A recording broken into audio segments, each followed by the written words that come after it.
नमस्ते। मैं राजेंद्र कुमार, सह आचार्य राजनीति विज्ञान, राजकीय कला महाविद्यालय सीकर। आज की इस कक्षा में हम अधिकारों के विषय पर चर्चा करेंगे। अधिकार, राइट। अरस्तु ने कहा है कि मनुष्य एक सामाजिक और राजनीतिक प्राणी है और सामाजिक प्राणी होने के नाते मनुष्य अन्य मनुष्यों के साथ मिलकर रहता है और जीता है, क्योंकि वह अकेला नहीं रह सकता। दूसरों के साथ मिलकर रहने का अर्थ है उनसे संबंध बनाना।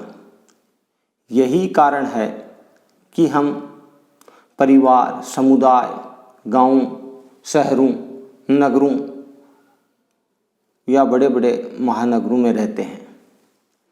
जीवन के लिए हम दूसरे लोगों से अपनी आवश्यकताओं और सुविधाओं की मांग करते हैं और प्रत्येक व्यक्ति के सामाजिक अस्तित्व के लिए ऐसी कुछ मांगें होती हैं जिन्हें अधिकार के नाम से पुकारा जाता है। अधिकारों के लिए मनुष्य ने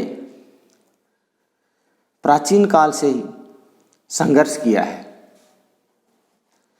यानी जब से मनुष्य का अस्तित्व है तब से ही मनुष्य ने अधिकारों की मांग की है और आज भी कर रहा है।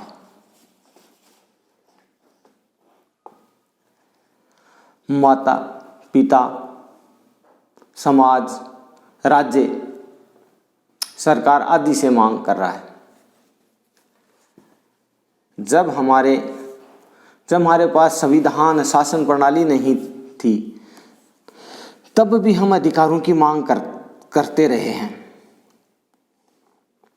उस समय प्राकृतिक अधिकारों की मांग करते रहे। प्राकृतिक अधिकार यानी वे अधिकार जो मनुष्य को या जो हमें प्रकृति से मिले हैं या ईश्वर ने दिए हैं और मनुष्य होने के नाते दिए हैं। प्राकृतिक अधिकार यानी वो अधिकार जो हमें प्रकृति या ईश्वर ने दिए हैं और मनुष्य होने के नाते दिए हैं। कोई शासक या राजा इन्हें छीन नहीं सकता।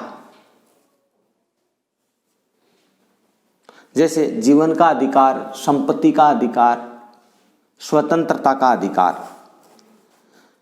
प्राकृतिक समाज या नेचुरल स्टेट से जब हमने सिविल सोसाइटी या मानव समाज में प्रवेश किया, तब हमने एक राज्य का निर्माण किया और राज्य से अपेक्षा की कि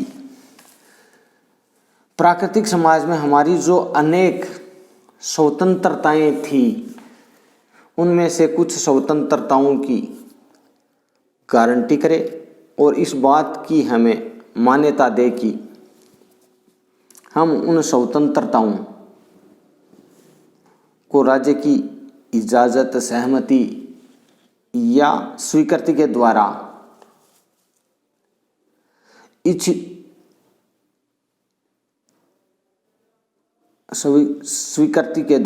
अच्छी तरह से लागू कर सकें, अच्छी तरह से अपने व्यक्तित्व के विकास के लिए प्रयोग कर सकें।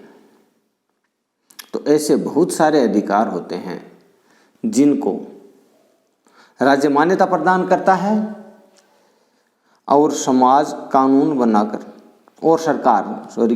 बनाकर लोगों को प्रदान करती है और उन अधिकारों का प्रयोग करने के लिए व्यक्ति स्वतंत्र होते हैं। इस तरह से हम कह सकते हैं कि प्रत्येक व्यक्ति अपने विकास के लिए समाज और राज्य से कुछ सुविधाओं या अवसरों की मांग करता है, जिनके माध्यम से वह अपना विकास कर सके। इन अवसरों या सुविधाओं का ही दूसरा नाम अधिकार है। लास्की का मानना है कि अधिकार सामाजिक जीवन की वे परिस्थितियां हैं जिनके बिना साधारण रूप से कोई भी अपने व्यक्तित्व का सर्वोच्च विकास नहीं कर सकता।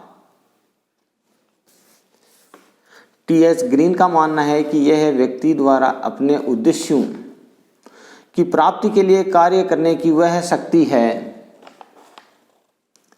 जो सामाजिक समुदाय द्वारा इस शर्त पर सुनिश्चित की जाती है कि वह इन कार्यों से समाज का भला भी करेगा। बोसांके का मानना है कि अधिकार व्यक्ति का ऐसा दावा है जिसे समाज द्वारा मान्यता दी जाती है और राज्य द्वारा लागू किया जाता है। इस तरह से निष्कर्ष रूप में हम कह सकते हैं कि अधिकार समाज के सभी व्यक्तियों के व्यक्तित्व के उत्तम विकास हेतु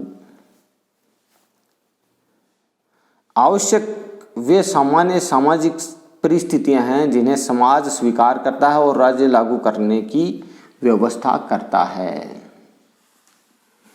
धन्यवाद।